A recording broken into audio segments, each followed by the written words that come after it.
சப்ரகமுவ மாகாணத்திலும் கண்டி, நுவரெலியா, காலி மற்றும் மாத்தறை மாவட்டங்களிலும் அவ்வப்போது மழை பெய்யக்கூடும் எனவும், மேல் மற்றும் வடமேல் மாகாணங்களில் பல தடவைகள் மழை பெய்வதற்கான சாத்தியக்கூறுகள் காணப்படுவதாக வளிமண்டலவியல் திணைக்களம் எதிர்வு கூறியுள்ளது.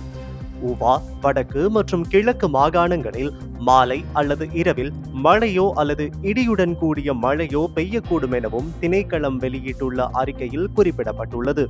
மத்திய மலைநாட்டின் மேற்கு சரிவுகளிலும் மேல் சப்ரகமுவ, தென், வடமேல் மற்றும் வடமத்திய மாகாணங்களில் அவ்வப்போது மணித்தியாலத்திற்கு சுமார் 40 முதல் 50 கிலோமீட்டர் வேகத்தில் மிதமான காற்று வீசக்கூடும் என்றும் தெரிவிக்கப்பட்டுள்ளது. இதேவேளை இடியுடன் கூடிய மழை பெய்யும் வேளைகளில் அப்பிரதேசங்களில் தற்காலிகமாக பலத்த காற்றும் வீசக்கூடும். மின்னல் தாக்கங்களினால் ஏற்படக்கூடிய பாதிப்புகளை குறைத்துக் கொள்ள பொதுமக்கள் தேவையான முன்னெச்சரிக்கை நடவடிக்கைகளை எடுத்துக் கொள்ளுமாறு வளிமண்டலவியல் திணைக்களம் அறிவுறுத்தியுள்ளது.